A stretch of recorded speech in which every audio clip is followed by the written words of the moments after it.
நாகை அருகே இருசக்கர வாகனத்தில் லிப்ட் கொடுத்து அழைத்துச் சென்ற 59 வயது பெண்ணுக்கு பாலியல் தொந்தரவு கொடுத்த இளைஞரை போலீசார் கைது செய்தனர். நாகை மாவட்டம் கீழ்வேளூர் அடுத்த வடகாலத்தூர் பகுதியைச் சேர்ந்தவர் மனோகரன். இவரது மனைவி வாசுகி ஒவ்வொரு வாரமும் புதன்கிழமை இரவு நாகை அருகே உள்ள பாப்பா கோவில் தர்காவில் படுத்து உறங்கிவிட்டு அதிகாலை வீட்டிற்கு செல்வது வழக்கம். அவ்வாறு வாசுகி பாப்பா கோவிலில் இருந்து வீட்டிற்கு செல்ல ஆட்டோவிற்காக நின்றபொழுது அந்த வழியாக மோட்டார் சைக்கிளில் வந்த இளைஞர் வடகாலத்தூருக்கு தான் செல்கிறேன் என்று கூறி மோட்டார் சைக்கிளில் ஏற்றியுள்ளார்.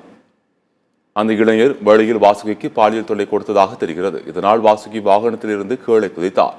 அப்போது அவ்வழியாக வந்த ஆட்கள் அந்த இளைஞரை தப்பித்து ஓடியதாக கூறப்படுகின்றது. கீழே விழுந்து விட்டதால் பலத்த காயமடைந்த வாசுகியை அருகில் இருந்தவர்கள் மீட்டு 108 ஆம்புலன்ஸ் மூலம் நாகை அரசு மருத்துவக் கல்லூரி மருத்துவமனைக்கு அனுப்பி வைத்தனர்.